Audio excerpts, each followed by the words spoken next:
തൃശൂർ ജില്ലയെ അക്ഷരാർത്ഥത്തിൽ ഇളക്കിമറിച്ച സംഭവം. രാവിലെ ഏകദേശം 9 മണിയോടുകൂടി മാള പോലീസ് സ്റ്റേഷനിൽ നിന്നും ഒരു സംഘം പോലീസുകാർ ഹോൾസെയിലായി മെത്ത വിൽപ്പന നടത്തുന്ന ജോസ് എന്ന വ്യക്തിയുടെ വീടിനടുത്തേക്ക് എത്തി. പോലീസ് സംഘം അവിടേക്ക് എത്തുമ്പോഴേക്കും ആ പ്രദേശമാകെ ജനങ്ങളെ കൊണ്ട് നിറഞ്ഞിരുന്നു. ആ വീട്ടിലെത്തിയപ്പോൾ തന്നെ പോലീസ് സംഘം ആ കാഴ്ച കണ്ടു. ശരീരമാകെ വെട്ടിമുറിച്ച നിലയിൽ ജോസ് മരണപ്പെട്ട് കിടക്കുന്നു. SIയുടെ നിർദ്ദേശപ്രകാരം ഫോറൻസിക് സംഘവും ഡോഗ് സ്ക്വാഡും സംഭവസ്ഥലത്തെത്തി. ഫോറൻസിക് സംഘത്തിന്റെ പരിശോധന ഒരു ഭാഗത്ത് നടക്കുന്ന സമയത്ത് തന്നെ ഡോഗ് സ്ക്വാഡിനെ ഉപയോഗിച്ചുള്ള പരിശോധനയും ആരംഭിച്ചു. ആ വീടും പരിസരവും മൃതദേഹവും ഒക്കെ മണത്തു നോക്കിയ പോലീസ് നായ സമീപത്തുള്ള റോഡ് വരെയാണ് ഓടിയത്. അവിടെ നിന്ന് മുൻപോട്ട് പോകാൻ പോലീസ് നായയ്ക്ക് കഴിഞ്ഞില്ല. ഈ സമയത്ത് ഫോറൻസിക് സംഘം വീടിനുള്ളിൽ നിന്നും നിരവധി തെളിവുകൾ ശേഖരിച്ചു. പിക്കാസ് ഉപയോഗിച്ചാണ് ജോസിനെ വെട്ടിക്കൊലപ്പെടുത്തിയിരിക്കുന്നത്. ആ വീട്ടിൽ നിന്ന് തന്നെയാണ് ആ പിക്കാസ് എടുത്തിരിക്കുന്നതെന്ന് അന്വേഷണത്തിൽ വ്യക്തമായി. കൊലപാതകിയുടെ ലക്ഷ്യം മോഷണമായിരുന്നു. ആ വീടിനുള്ളിലെ അലമാരയും മേശവലിപ്പുമെല്ലാം വലിച്ചു വാരിയിട്ട നിലയിലായിരുന്നു. വീട്ടിൽ നിന്ന് എന്തൊക്കെ നഷ്ടപ്പെട്ടിട്ടുണ്ട് എന്നുള്ള കാര്യമായിരുന്നു പിന്നീട് പോലീസിന് അറിയേണ്ടിയിരുന്നത്. ഈ സമയത്തായിരുന്നു ജോസിന്റെ ഡ്രൈവർ പോലീസിന് മൊഴി നൽകുന്നത്. ഏറ്റവും കുറഞ്ഞത് 17,000 രൂപയെങ്കിലും ആ വീട്ടിൽ നിന്ന് കാണാതെയായിട്ടുണ്ടാകുമെന്ന് ഡ്രൈവർ പറഞ്ഞപ്പോൾ പോലീസിനാകെ സംശയമായി. അക്കാര്യം ഡ്രൈവർക്ക് എങ്ങനെ അറിയാമെന്നായിരുന്നു പോലീസിന്റെ ചോദ്യം. സംഭവം നടക്കുന്നതിന് തലേ ദിവസം ജോസ് ഡ്രൈവറുമൊത്ത് ബാങ്കിലെത്തുകയും 20,000 രൂപ പിൻവലിക്കുകയും ചെയ്തിരുന്നു. അതിൽ നിന്ന് 2,000 രൂപ ഡ്രൈവർക്ക് നൽകുകയും ഏകദേശം 1,000 രൂപയോളം ഭക്ഷണത്തിനായി ചെലവഴിക്കുകയും ചെയ്തിരുന്നു. ശേഷിക്കുന്ന 17,000-ഓളം രൂപ എന്തായാലും വീട്ടിൽ തന്നെ ഉണ്ടാകുമെന്ന് തനിക്ക് ഉറപ്പാണെന്ന് ഡ്രൈവർ പോലീസിന് മൊഴി നൽകി. ജോസിന്റെ വീട്ടുകാരെയും ബന്ധുക്കളെയും അവിടെ വന്നുപോയിരുന്ന ആളുകളെയും അയൽവാസികളെയും ഒക്കെ പോലീസ് സംഘം വിശദമായി തന്നെ ചോദ്യം ചെയ്തെങ്കിലും പ്രതിയിലേക്ക് വിരൽ ചൂണ്ടുന്ന ഒന്നും തന്നെ കണ്ടെത്താനായില്ല. തൊട്ടടുത്ത ദിവസം തന്നെ പോസ്റ്റ്മോർട്ടം റിപ്പോർട്ട് വന്നു. പോലീസ് എത്തിച്ചേർന്ന അതേ നിഗമനം തന്നെയായിരുന്നു റിപ്പോർട്ടിലുമുള്ളത്. പിക്കാസ് കൊണ്ടുള്ള ശക്തമായ വെട്ടേറ്റാണ് ജോസ് മരിച്ചിരിക്കുന്നത്. ലോക്കൽ പോലീസ് അന്വേഷിച്ചിട്ടും കേസ് എങ്ങും എത്താതെയായതോടുകൂടി സർക്കാർ കേസന്വേഷണം ക്രൈംബ്രാഞ്ചിന് കൈമാറി. അന്വേഷണത്തിനായി ചാർജ് എടുത്ത ക്രൈംബ്രാഞ്ച് സംഘം ലോക്കൽ പോലീസ് അന്വേഷിച്ച് കണ്ടെത്തിയ മുഴുവൻ കാര്യങ്ങളും ആദ്യം തന്നെ വിശദമായി ഒന്ന് പഠിച്ചു. അതിനുശേഷം അവരുടേതായ ഒരു പ്ലാൻ ഉണ്ടാക്കി കേസന്വേഷണം മുൻപോട്ട് കൊണ്ടുപോകാൻ തീരുമാനിച്ചു. ആഴ്ചകളോളം അന്വേഷണം നടത്തിയിട്ടും ക്രൈംബ്രാഞ്ചിനും പ്രതിയിലേക്ക് വിരൽ ചൂണ്ടുന്ന ഒന്നും തന്നെ കണ്ടെത്താനായില്ല. കേസന്വേഷണം എങ്ങുമെത്താതെ നീളുന്നതിനിടയിലായിരുന്നു മാള പോലീസ് സ്റ്റേഷൻ പരിധിയിൽ തന്നെ മറ്റൊരു സംഭവം റിപ്പോർട്ട് ചെയ്തത്. ആ വാർത്ത കേട്ടതിന്റെ ഭാഗമായി നബീസ മൻസിൽ എന്ന വീട്ടിലേക്കാണ് പോലീസ് സംഘം എത്തിയത്. ഒരു വലിയ ജനക്കൂട്ടം തന്നെ ആ വീടിന് മുൻപിലുണ്ടായിരുന്നു. ആ വീട്ടിലേക്കെത്തിയ പോലീസ് സംഘം കണ്ടത് നടുക്കുന്ന ഒരു കാഴ്ചയാണ്. ആ വീട്ടിലെ നബീസയും അവരുടെ മരുമകൾ ഫൗസിയയും അതിക്രൂരമായി കൊല്ലപ്പെട്ട് കിടക്കുന്നു. നബീസയുടെ രണ്ടാമത്തെ മരുമകൾ നൂർജഹാൻ ഗുരുതരമായി പരിക്കേറ്റ് ഹോസ്പിറ്റലിൽ അഡ്മിറ്റ് ചെയ്യപ്പെട്ടിരിക്കുകയാണ്. കൊലപാതകങ്ങൾ നടക്കുന്ന സമയത്ത് ആ വീട്ടിൽ 2 കുട്ടികൾ ഉണ്ടായിരുന്നു. കൊലയാളിയെ കണ്ട് ഭയന്നോടിയ കുട്ടികൾ ഭയന്നോടിയ വഴിക്ക് വീണ് പരിക്കേൽക്കുകയും അതേ തുടർന്ന് ആശുപത്രിയിലാവുകയും ചെയ്തു. എന്നാൽ ആ കൊലയാളിയെ കുട്ടികൾ തിരിച്ചറിഞ്ഞില്ല. കാരണം തൃശൂർ മേഖലയിൽ പുലികളിക്ക് ഉപയോഗിക്കുന്ന ഒരു മാസ്ക് ആ കൊലയാളി ധരിച്ചിട്ടുണ്ടായിരുന്നു. അയാൾ ഒറ്റയ്ക്കേ ഉണ്ടായിരുന്നുള്ളൂ എന്ന് കുട്ടികൾക്ക് വ്യക്തമാണ്. ഗുരുതരാവസ്ഥയിൽ വെന്റിലേറ്ററിൽ കഴിയുന്ന നൂർജഹാന് ബോധം തെളിയുന്ന സാഹചര്യത്തിൽ കൂടുതൽ വിവരങ്ങൾ ലഭിക്കുമെന്ന് തന്നെ പോലീസ് പ്രതീക്ഷിച്ചു. പോലീസ് ആ വീടിനുള്ളിൽ വിശദമായൊരു തിരച്ചിൽ തന്നെ നടത്തി. കൊല്ലപ്പെട്ട നബീസയുടെ വീടിന് തൊട്ടടുത്ത് തന്നെയാണ് അവരുടെ ഉമ്മ താമസിക്കുന്നത്. ആ ഉമ്മയുടെ സഹായത്തോടു കൂടിയാണ് നഷ്ടപ്പെട്ടിട്ടുള്ള വസ്തുവകകളുടെ ഒരു ലിസ്റ്റ് പോലീസ് സംഘം തയ്യാറാക്കിയത്. നബീസയെയും അവരുടെ മരുമകളെയും കൊലപ്പെടുത്തിയിരിക്കുന്നത് ഒരു ഇരുമ്പ് പാര ഉപയോഗിച്ചാണ്. ആ ഇരുമ്പ് പാര നബീസയുടെ വീട്ടിൽ നിന്ന് തന്നെ എടുത്തിട്ടുള്ളതാണെന്നും പോലീസ് കണ്ടെത്തി. കൊല നടത്തിയ ശേഷം ഇരുവരുടെയും ശരീരത്തിലുണ്ടായിരുന്ന ആഭരണങ്ങൾ മുഴുവനും കൊലയാളി ഊരിയെടുത്തിട്ടുണ്ട്. അതിനു പുറമെ വീട്ടിലുണ്ടായിരുന്ന ഏകദേശം 32ഓളം വരുന്ന പവനും നഷ്ടമായിട്ടുണ്ടെന്ന് അവരുടെ ഉമ്മ മൊഴി നൽകി. ഡോഗ് സ്ക്വാഡിനെ വരുത്തി ഒരു പരിശോധന തന്നെ നടത്തി.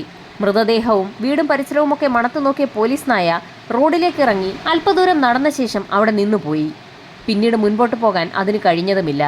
അതിൽ നിന്നും കൊലപാതകം നടത്തിയ വ്യക്തി അവിടെ നിന്നും വാഹനത്തിൽ കടന്നു കളഞ്ഞതാകാമെന്ന് പോലീസ് വിലയിരുത്തി. ലോക്കൽ പോലീസ് വിശദമായി അന്വേഷിച്ചെങ്കിലും പ്രതിയെ കണ്ടെത്താൻ കഴിഞ്ഞില്ല. ഈ സമയത്ത് ലോക്കൽ പോലീസിന്റെ അന്വേഷണത്തിൽ തൃപ്തി പോരാ എന്ന് പറഞ്ഞുകൊണ്ട് കേസന്വേഷണം ക്രൈംബ്രാഞ്ചിലേക്ക് മാറ്റി. അടുത്തടുത്ത് 2 കൊലപാതകങ്ങൾ നടന്നിട്ടും ലോക്കൽ പോലീസോ ക്രൈംബ്രാഞ്ചോ പ്രതിയെ കണ്ടെത്താത്ത സാഹചര്യത്തിൽ ഗവൺമെന്റിൽ നിന്നും ശക്തമായ പ്രഷർ അനുഭവപ്പെട്ടു. എത്ര അന്വേഷിച്ചിട്ടും ലോക്കൽ പോലീസിനോ ക്രൈംബ്രാഞ്ചിനോ ഒന്നും തന്നെ കണ്ടെത്താൻ കഴിയാത്ത സാഹചര്യത്തിൽ നാട്ടുകാർക്ക് പോലീസ് സംഘം ഒരു നിർദ്ദേശം നൽകി. ആവശ്യത്തിൽ കൂടുതൽ പണമോ സ്വർണമോ ഒന്നും തന്നെ വീടിനുള്ളിൽ സൂക്ഷിക്കുന്നത് അപകടം വിളിച്ചു വരുത്തുമെന്നായിരുന്നു പോലീസ് നൽകിയ നിർദ്ദേശം. ജനങ്ങളിൽ ആകെ ഒരു ഭീതി വർദ്ധിച്ചു. നാട്ടുകാരൊക്കെ തങ്ങളുടെ കൈവശമുണ്ടായിരുന്ന ആഭരണങ്ങളൊക്കെ ബാങ്കിലേക്ക് മാറ്റി. രണ്ടാമത്തെ കൊലപാതകത്തിന്മേലുള്ള ക്രൈംബ്രാഞ്ചിന്റെ അന്വേഷണം പുരോഗമിക്കുന്ന സാഹചര്യത്തിലായിരുന്നു മതിലകം പോലീസ് സ്റ്റേഷൻ പരിധിയിൽ ഒരു കേസ് റിപ്പോർട്ട് ചെയ്യുന്നത്. കളപ്പുരയ്ക്കൽ വീട്ടിൽ സഹദേവനും ഭാര്യയും കൊല്ലപ്പെട്ട വാർത്തയായിരുന്നു നാടാകെ പരന്നത്. കളപ്പുരയ്ക്കൽ വീട്ടിലേക്കെത്തിയ പോലീസ് സംഘം ശരിക്കും നടുങ്ങിപ്പോയി. മൂർച്ചയേറിയ വാള് പോലെയുള്ള ആയുധം ഉപയോഗിച്ച് സഹദേവനെയും ഭാര്യ നിർമ്മലയെയും വെട്ടിക്കൊലപ്പെടുത്തിയിരിക്കുകയാണ്. ആ വീടിനുള്ളിൽ വിശദമായ ഒരു തിരച്ചിൽ നടത്തിയതിന്റെ എല്ലാ ലക്ഷണങ്ങളുമുണ്ട്. പോലീസ് വിവരമറിയിച്ചതിനെ തുടർന്ന് ഫോറൻസിക് സംഘവും ഡോഗ് സ്ക്വാഡും സംഭവസ്ഥലത്തെത്തി. പതിവ് പോലെ തന്നെ മൃതദേഹവും ആ വീടും പരിസരവുമൊക്കെ മണത്തു നോക്കിയ പോലീസ് നായ റോഡ് വരെ എത്തുകയും അതിന്റെ ഓട്ടം അവിടെ അവസാനിപ്പിക്കുകയും ചെയ്തു. കളപ്പുരയ്ക്കൽ വീട്ടിൽ നിന്നും നഷ്ടമായ സ്വർണത്തിന്റെയും പണത്തിന്റെയും ഒക്കെ കണക്ക് പോലീസ് വിശദമായി രേഖപ്പെടുത്തി തുടങ്ങി. 10-11 പവനെങ്കിലും ആ വീട്ടിൽ നിന്ന് മോഷണം പോയി കാണുമെന്ന് ബന്ധുക്കൾ പറഞ്ഞപ്പോൾ നാട്ടുകാരിൽ ചിലർ അത് ശരിയല്ല എന്ന് പറഞ്ഞു. കാരണം ആഭരണങ്ങൾ അണിഞ്ഞ് മാത്രമേ നിർമ്മല പുറത്തേക്കിറങ്ങാറുണ്ടായിരുന്നുള്ളൂ. അവരുടെ ശരീരത്തിൽ തന്നെ ധാരാളം ആഭരണമുണ്ട്. അതുകൊണ്ട് തന്നെ ഏകദേശം 20ഓളം പവനെങ്കിലും ആ വീട്ടിൽ നിന്ന് മോഷണം പോയി കാണുമെന്ന് നാട്ടുകാർ പോലീസിന് മൊഴി നൽകി. കൊല നടത്തിയ വ്യക്തി നിർമ്മലയുടെ ശരീരത്തിലുണ്ടായിരുന്ന ആഭരണങ്ങൾ അഴിച്ചെടുത്തിട്ടുണ്ട്. അതുകൂടാതെ അലമാരയിലുണ്ടായിരുന്ന ആഭരണങ്ങളും കൊലയാളി കൊണ്ടുപോയിട്ടുണ്ട്. ആഭരണങ്ങൾ ധരിച്ച് മാത്രം പുറത്തേക്കിറങ്ങാറുണ്ടായിരുന്ന നിർമ്മലയെ കൃത്യമായും പ്രതി ഒരുപക്ഷെ നോട്ട് ചെയ്തിട്ടുണ്ടാകാം. നേരത്തെ നടന്ന 2 കൊലപാതകങ്ങളിലേതുപോലെ തന്നെ മതിലകം പോലീസ് സ്റ്റേഷൻ പരിധിയിൽ നടന്ന ഇപ്പോഴത്തെ കൊലപാതകത്തിലും ഫോറൻസിക് സംഘത്തിന് പോലീസിന് നൽകാനായി ഒരു വിരലടയാളവും ശേഖരിക്കാൻ കഴിഞ്ഞില്ല. ലോക്കൽ പോലീസിന്റെ അന്വേഷണം എങ്ങും എത്താത്ത സാഹചര്യത്തിൽ നാട്ടുകാർ പ്രക്ഷോഭം ആരംഭിച്ചു. ആ സമയത്തായിരുന്നു ലോക്കൽ പോലീസിൽ നിന്നും അന്വേഷണം വീണ്ടും ക്രൈംബ്രാഞ്ചിലേക്ക് മാറ്റിയത്. ഇത്തവണ എന്തായാലും പ്രതിയെ പിടികൂടണമെന്ന് തന്നെ ജില്ലാ പോലീസ് മേധാവി ശക്തമായി ക്രൈംബ്രാഞ്ചിന് നിർദ്ദേശം നൽകി. ക്രൈംബ്രാഞ്ച് അന്വേഷണം പുരോഗമിക്കുന്നതിനിടയിലായിരുന്നു കൊടുങ്ങല്ലൂർ ഭാഗത്ത് അരവിന്ദാക്ഷൻ എന്ന വ്യക്തിയുടെ വീട്ടിൽ ഒരു മോഷണ ശ്രമം നടക്കുന്നത്. മോഷണ ശ്രമത്തിനിടയിൽ അരവിന്ദാക്ഷന് വെട്ടേൽക്കുകയും ചെയ്തു. അരവിന്ദാക്ഷന്റെ നിലവിളി ശബ്ദം കേട്ടുകൊണ്ട് അവിടേക്ക് ഓടിയെത്തിയ അയാളുടെ ഭാര്യയെ ആക്രമിക്കാനും മോഷ്ടാവ് ശ്രമിച്ചെങ്കിലും കൃത്യസമയത്ത് അവർ രക്ഷപ്പെടുകയായിരുന്നു. അവരുടെ ബഹളം കേട്ടുകൊണ്ട് നാട്ടുകാരും അവിടേക്ക് ഓടിയെത്തി.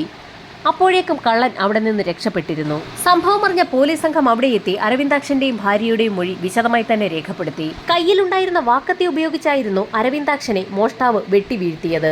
അയാളുടെ മുഖത്ത് പുലികളിക്ക് ഉപയോഗിക്കുന്ന മാസ്ക് വെച്ചിട്ടുണ്ടായിരുന്നു.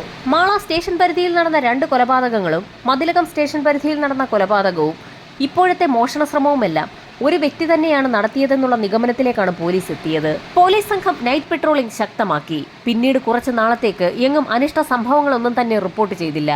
അങ്ങനെ ഏതാനും നാളുകൾക്ക് ശേഷം ഒരു നൈറ്റ് പെട്രോളിംഗ് സമയത്ത് ഒരു ബിവറേജസ് ഔട്ട്ലെറ്റിന് മുൻപിൽ വെട്ടേറ്റ നിലയിൽ കിടക്കുന്ന ഒരു സെക്യൂരിറ്റിക്കാരനെയാണ് പോലീസ് സംഘം കണ്ടത്.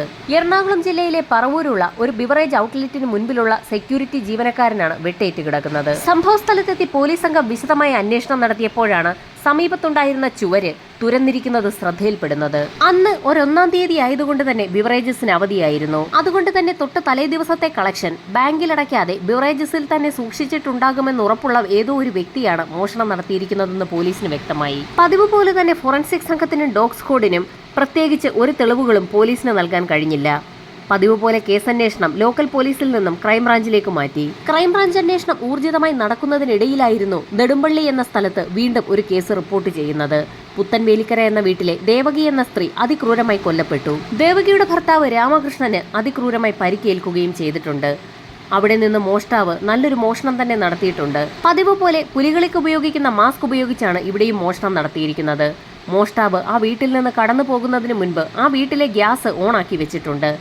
അവിടെ അടുക്കളയിൽ സൂക്ഷിച്ചിരുന്ന മണ്ണെണ്ണ അവിടെയൊക്കെ തളിച്ചിട്ടുമുണ്ട്. പോലീസ് നായ ഒരു കാരണവശാലും മണം പിടിച്ച് തന്നിലേക്കെത്താൻ പാടില്ല എന്ന് കൊലപാതകിക്ക് നിർബന്ധമുണ്ടെന്ന് പോലീസിന് വ്യക്തമായി. അതുവരെയും പോലീസ് സംഘം ആ പ്രദേശത്തെ ആളുകളെ കേന്ദ്രീകരിച്ച് മാത്രമായിരുന്നു അന്വേഷണം നടത്തിയത്. കൊലപാതകങ്ങൾ തുടർക്കഥയായതോടുകൂടി സീസൺഡ് ക്രിമിനൽസിനെ കേന്ദ്രീകരിച്ചൊരു അന്വേഷണം നടത്താൻ പോലീസ് തീരുമാനിച്ചു. അങ്ങനെയായിരുന്നു പോലീസ് സംഘം ഓളാട്ടുപുറം ഷിബു എന്നൊരു വ്യക്തിയെ പിടികൂടുന്നത്. നിരവധി സ്ഥലങ്ങളിൽ നിന്ന് മോഷണം നടത്തുന്ന ഒരു വ്യക്തിയായിരുന്നു ഷിബു. അയാളുടെ വ്യക്തമായ ട്രാക്ക് റെക്കോർഡ് പോലീസിന്റെ കൈവശമുണ്ടായിരുന്നു. അതുകൊണ്ട് തന്നെ അയാളെ ചോദ്യം ചെയ്തപ്പോൾ താൻ മോഷണം നടത്തിയെങ്കിൽ പോലും ഒരു വീട്ടിലും ഒരു വ്യക്തികളെ പോലും ഇന്നുവരെ കൊന്നിട്ടില്ല എന്ന് അയാൾ പോലീസിന് മൊഴി നൽകി. ഷിബു പറയുന്നതൊക്കെ സത്യമാണെന്ന് പോലീസിന് അറിയാമെങ്കിൽ പോലും ഒരുപക്ഷെ അയാൾ അറിഞ്ഞു വെച്ചുകൊണ്ട് നുണ പറയുന്നതാണോ എന്നൊരു സംശയം പോലീസിനുണ്ടായി. അതുകൊണ്ട് തന്നെ ഷിബുവിനെ നുണപരിശോധനയ്ക്ക് വിധേയമാക്കണമെന്ന് പോലീസ് കോടതിയിൽ ആവശ്യപ്പെട്ടു. നുണപരിശോധനയ്ക്ക് ഷിബുവിനെ വിധേയമാക്കിയെങ്കിലും നേരത്തെ അയാൾ പോലീസിനോട് നൽകിയ അതേ മൊഴി തന്നെയാണ് അയാൾ ആ സമയത്തും പറഞ്ഞത്. ഇപ്പോൾ നടന്നിരിക്കുന്ന കൊലപാതകങ്ങളുമായി ഷിബുവിന് യാതൊരു ബന്ധവുമില്ല. അതുമായി ബന്ധമുള്ള ആളുകളെ അയാൾക്കൊട്ട് പരിചയവുമില്ല. നുണപരിശോധനയ്ക്ക് ശേഷം സ്റ്റേഷൻ വിട്ട് പുറത്തു പോകുന്നതിന് മുൻപ് ഷിബു പോലീസിനോട് ഒരു കാര്യം പറഞ്ഞു.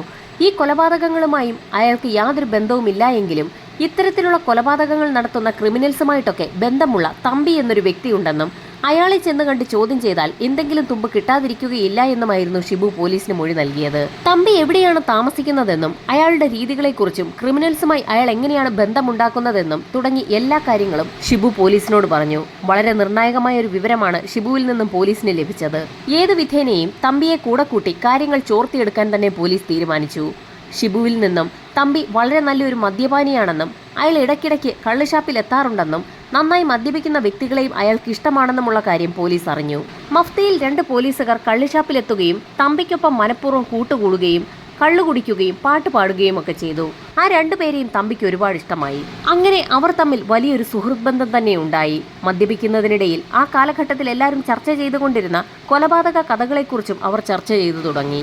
അങ്ങനെ ഫിറ്റായിരിക്കുന്ന ഒരു സമയത്ത് ഈ കൊലപാതകങ്ങളൊക്കെ നടത്തിയത് ഒരുപക്ഷെ ജയാനന്ദനായിരിക്കുമെന്ന് തമ്പി അറിയാതെ പറഞ്ഞു. അത്രയും പറഞ്ഞ തമ്പി ബോധം കെട്ട് വീഴുകയും ചെയ്തു. അങ്ങനെ ജയാനന്ദൻ എന്നൊരു പേര് പോലീസുകാർക്ക് കിട്ടി. പക്ഷേ അയാൾ ആരാണ് എന്താണെന്നറിയണമെങ്കിൽ തമ്പിക്ക് ബോധം തെളിയണം. തൊട്ടടുത്ത ദിവസവും വേഷം മാറിയ പോലീസ് സംഘം ഷാപ്പിലെത്തുകയും തമ്പിയുമായി ഒരുമിച്ചിരുന്ന് മദ്യപിക്കുന്നതിനിടയിൽ തൊട്ട് തലേ ദിവസം പറഞ്ഞ ജയാനന്ദനെ കുറിച്ച് അന്വേഷിക്കുകയും ചെയ്തു. ജയാനന്ദൻ എന്ന വ്യക്തി മോഷണം നടത്താറുണ്ട്. അതിനിടയിൽ ആരെങ്കിലും തടസ്സം നിന്നാൽ അവരെ കൊല്ലാൻ പോലും തനിക്ക് മടിയില്ല എന്ന് ജയാനന്ദൻ ഒരിക്കൽ തന്നോട് പറഞ്ഞിട്ടുണ്ടെന്നായിരുന്നു തമ്പി ആ പോലീസുകാരോട് പറഞ്ഞത്.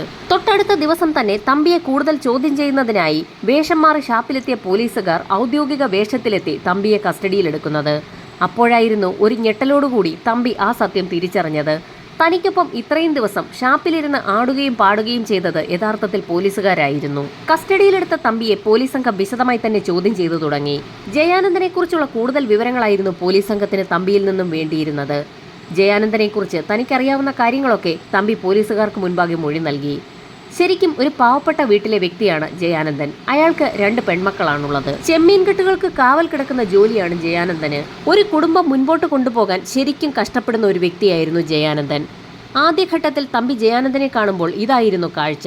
എന്നാൽ കാലം മാറി പിന്നീട് കുറച്ച് നാളുകൾക്ക് ശേഷം ജയാനന്ദനെ കാണുന്ന സമയത്ത് അയാൾക്ക് സ്വന്തമായി ഒരു വാഹനമുണ്ട്. ഒന്നുമില്ലാതിരുന്ന ജയാനന്ദന് പെട്ടെന്ന് എവിടെ നിന്നോ കുറച്ച് കാശ് കിട്ടിയിട്ടുണ്ടെന്ന് തമ്പിക്ക് മനസ്സിലായി. മോഷണം നടത്തുന്നതിനെ പറ്റി പണ്ട് അയാൾ തമ്പിയോട് പറഞ്ഞിട്ടുമുണ്ട്. അതുകൊണ്ട് തന്നെ മോഷണം നടത്തി ജയാനന്ദൻ കാശുണ്ടാക്കുന്നുണ്ടെന്ന് തമ്പിക്ക് വ്യക്തമായി. അത് മാത്രവുമല്ല, പകൽ സമയങ്ങളിൽ ജയാനന്ദനെ കാണാൻ കിട്ടാറില്ല. പലപ്പോഴും അയാൾ ഉറക്കമാണെന്നാണ് വീട്ടിലെത്തുമ്പോൾ അറിയുന്നത്. സാധാരണയായി രാത്രിയിൽ മോഷണം നടത്തുന്ന വ്യക്തികളാണ് പകൽ അധിക സമയം കിടന്നുറങ്ങാറുള്ളത് എന്നൊരു നിഗമനമാണ് തമ്പിക്കുള്ളത്. അത് മാത്രവുമല്ല, ഓരോ ദിവസം കഴിയുന്തോറും ജയാനന്ദന്റെ ആഡംബരം കൂടി വരികയാണ്.